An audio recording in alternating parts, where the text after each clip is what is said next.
Olá, meus queridos amigos. Sextou, finalmente. Bem-vindos ao Reflexões Espíritas dessa linda e maravilhosa sexta-feira. Desejo a todos um feliz e abençoado dia. E para a reflexão de hoje, mais uma vez, ao abrirmos nosso Livro dos Espíritos, nos deparamos com a questão 931. Que está lá na parte 4ª do capítulo 1, que trata das esperanças e consolações. Mais especificamente no item das penas e gozos terrestres.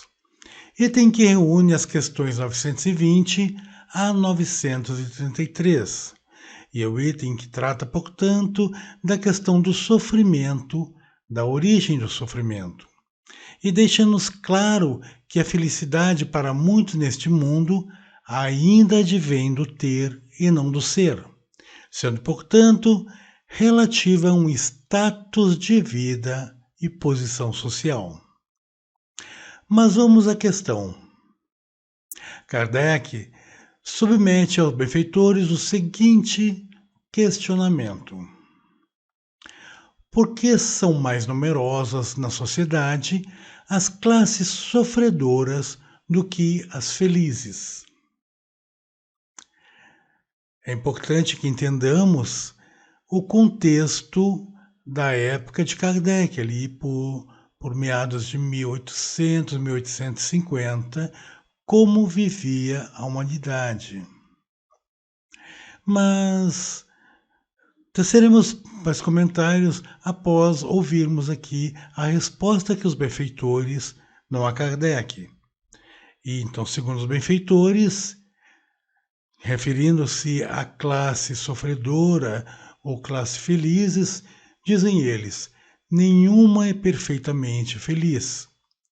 E o que julgais ser a felicidade, muitas vezes oculta pungentes aflições. O sofrimento está por toda parte. Entretanto, para responder o teu pensamento, direi que as classes a que julgais sofredoras são mais numerosas por se tratar a terra um lugar de expiação. Quando houver transformado em morada do bem e de espíritos bons, o homem deixará de ser infeliz aí, e ela lhe será o paraíso terrestre. Como havia comentado, é importante que entendamos o contexto em que a humanidade vivia à época de Kardec. Não podemos esquecer que por volta de 1800, com o início da Revolução Industrial, a população mundial ainda chegava a aproximadamente 1 bilhão de habitantes. Mas muito mais interessante do que isso ainda é a questão da expectativa média de vida. Qual era a expectativa média de vida da humanidade à época de Kardec? Trouxemos aqui um pequeno gráfico que permite observarmos esse dado de um levantamento feito trazendo dados referentes a 1851 até o ano de 2010. E segundo esses dados, pelos idos de 1851, a expectativa média de vida do ser humano, à época, era então em torno de 33 anos de idade. Percebam que o indivíduo, seja homem, seja mulher, morria muito jovem, em torno de apenas 33 anos de idade. Literalmente, como a gente costuma dizer, na flor da idade. E quando olhamos o gráfico, já ali no ano de 2010, portanto, apenas 160 anos depois, cerca de 159 anos, nós temos já que a expectativa de média do indivíduo pulou para mais de 80 anos de idade. Hoje, em 2022, temos bastante conhecidos que já beiram os 100 anos de idade, 98, ah, até ultrapassando os 100 anos, por volta de 105 anos. Isso graças a quê? Graças a esta revolução industrial e energética que principiou lá nos idos de 1800, dando lugar também a uma explosão na área médica e, portanto, causando a revolução médico-sanitária, que, embora à época já houvesse ligações sanitárias nos grandes centros urbanos, mas extremamente precário, como disse. E por isso a disseminação de doenças era muito frequente. Morria-se muito de doenças das mais gerais possíveis. Morria-se de gripes, morria-se de tifo, morria de constipações diversas, porque não havia uma assistência médica adequada. Sequer ainda a primeira vacina fora inventada, né? Então, imagine a que dor e a que sofrimento a população estava submetida. Dentro da área industrial, não havia ainda o que veio acontecer aqui no Brasil, pelo menos, só ali por volta de 1960 e no mundo um pouquinho antes também, no resto do mundo, ali por volta dos idos de 1930, 40, que foi a criação das engenharias de segurança do trabalho, que voltou-se justamente a desenvolver estruturas produtivas mais protegidas e que salvaguardasse a vida humana.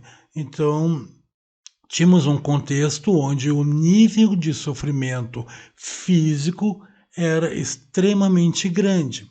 Não podemos esquecer também um outro dado que é muito importante. Lembrando que lá nos idos de 1829 até 1960, houve 3 grandes pandemias no mundo. As 3 primeiras grandes pandemias de cólera duraram, portanto, 31 anos. E, como havemos dito, as condições médico-sanitárias muito precárias ainda. Por isso que o cólera se propagou tanto pelo mundo. Já depois ali nós tivemos, nos idos de 1918 até 20, a famosa pandemia da gripe espanhola, que já agora, claro, com uma condição médico-sanitária muito melhor, ela pôde ser vencida em pouco tempo. Já haviam sendo desenvolvidas grande parte das vacinas que hoje conhecemos, a penicilina, principalmente. Conseguimos, então, passar essa fase de dor e sofrimento da humanidade. Tivemos recentemente aí, entre os idos de 1920, 2021 e 2020 e 2021, a pandemia aí do Covid, que agora, muito mais preparado, foi vencida em tempo relativamente curto também, aproximadamente 2 anos.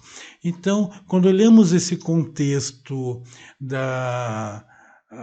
das estruturas que nos servem de assistência, podemos entender que, nesse contexto, pelo menos, da assistência, nós estamos muito melhores que estávamos. Então, o sofrimento é bem menor.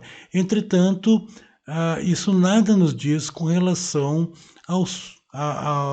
às questões morais da humanidade.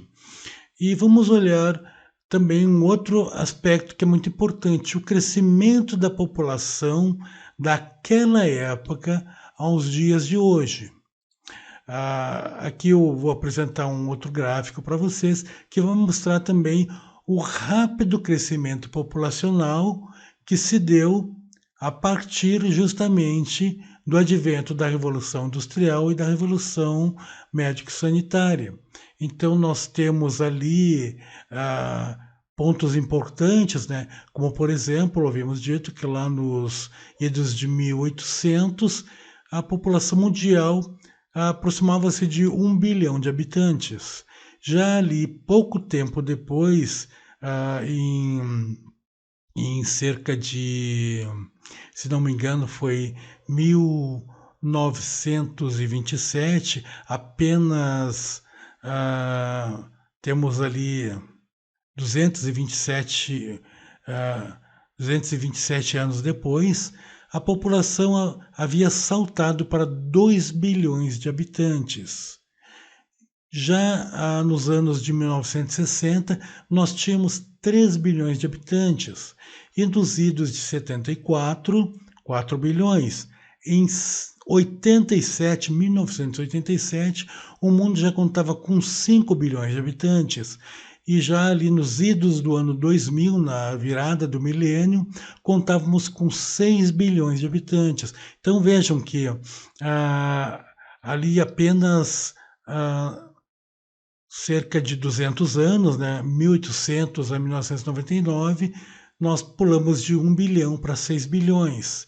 E já no ano de 2010, 2011, que é quando é feita, quando finaliza aquela pesquisa da expectativa média de vida, o mundo já contava com 7 bilhões de habitantes, e prevê-se que agora até o final de 2022 e 2023 já tenhamos cerca de 11 bilhões de habitantes, 8 bilhões de habitantes, perdão. Então, uma explosão populacional relativamente grande. E é claro que isso fez com que alguns pensadores lá do século XVII já fizessem alguns cálculos, estimativas, como Thomas Malthus, por exemplo, que lá lançou a famosa teoria do crescimento populacional, prevendo que em pouco mais de um ou 2 séculos, o mundo chegaria a uma população insuportável, uma superpopulação mundial, e que, portanto, o resultado seria o caos, a fome, porque não haveria meios produtivos para sustentar tantas pessoas. Então, isso justificaria um pouco também essa questão da resposta dos benfeitores, que vivemos num mundo de expiação, né? Ali ele comenta apenas expiação, mas vimos que em outras respostas eles nos falam provas e expiações.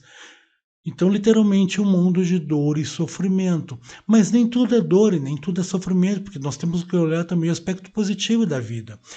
Oferimos grande melhora em vários aspectos sociais de lá para cá.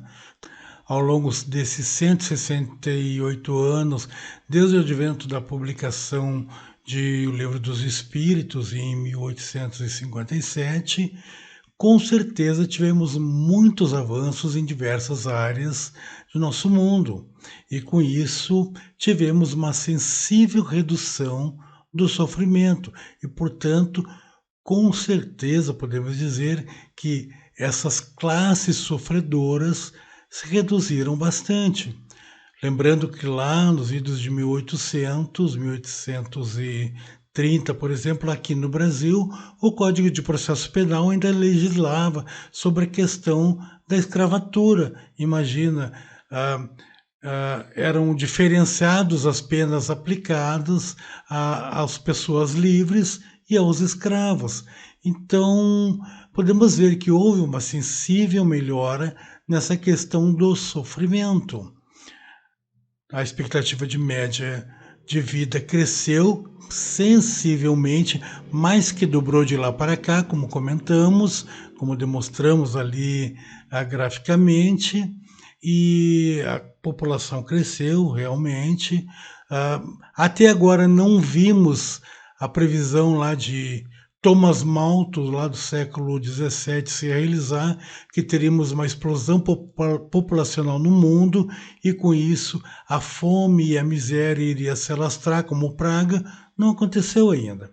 Então, e talvez não venha acontecer. Aquilo foi uma previsão bastante pessimista.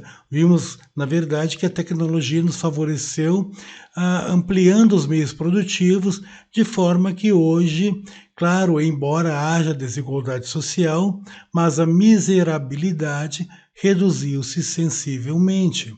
Entretanto, nada podemos dizer com respeito à questão das condições morais do ser humano. É bem verdade que na época de Kardec também imperava uma certa brutalidade, como dissemos, havia escravatura, então pessoas eram açoitadas, eram castigadas em praça pública. Então há um sofrer muito grande e há uma dor moral muito grande presente naquela época. Não é muito diferente dos dias de hoje, que embora não tenhamos mais açoitamentos em praças públicas, não tenhamos mais, pelo menos no chamado mundo livre, penas por fuzilamentos e coisas assemelhadas, excetuando um ou outro país por aí em que ainda vigora a pena de morte, mas com certeza houve uma sensível melhora. E nesse aspecto moral, nada podemos dizer com muita certeza, porque olhando por esse aspecto, por exemplo, há um dito popular em que se diz: a grama do vizinho parece sempre mais verde. Queremos dizer com isso que muitas vezes olhamos nosso vizinho e acabamos presumindo que ele é muito mais feliz do que somos, porque ele tem tudo aquilo que gostaríamos de ter, ele tem posses que não conseguimos ter ainda. Ainda estamos um pouco dentro desse parâmetro de medição do ser feliz pelo ter e não do ser. Então, felicidade como sinônimo de posse. Então, vendo um vizinho que, por exemplo, tem uma linda casa maravilhosa, que viaja constantemente, cujos filhos têm ali as mais novas tecnologias, o mais moderno iPhone, por exemplo, que custa uma fortuna, acabamos pensando, puxa, eles é muito mais feliz. Quando olhamos para um outro lado, vemos uma família paupérrima, vivendo em um casabrizinho muito simples, uma verdadeira palhoça. De repente, o único trabalho que consegue é como um catador de lixo, que sai cedo pela manhã catando os lixos para vender e conseguir oferir algum dinheiro, e julgamos ele como um feliz, como um desgraçado que sofre muito, mas desconhecemos o histórico de cada um. E quando de repente somos surpreendidos ao saber que naquele seio familiar daquele outro vizinho que tem abastança, impera muitas vezes a tragédia, a dor, e que simplesmente fica oculta aos nossos olhos. Parece que está tudo bem, mas a família guarda uma tragédia incrível. Enquanto, do outro lado, aquela família paupérrima provavelmente não guarda tanta dor assim, não está envolvido em tanto sofrimento.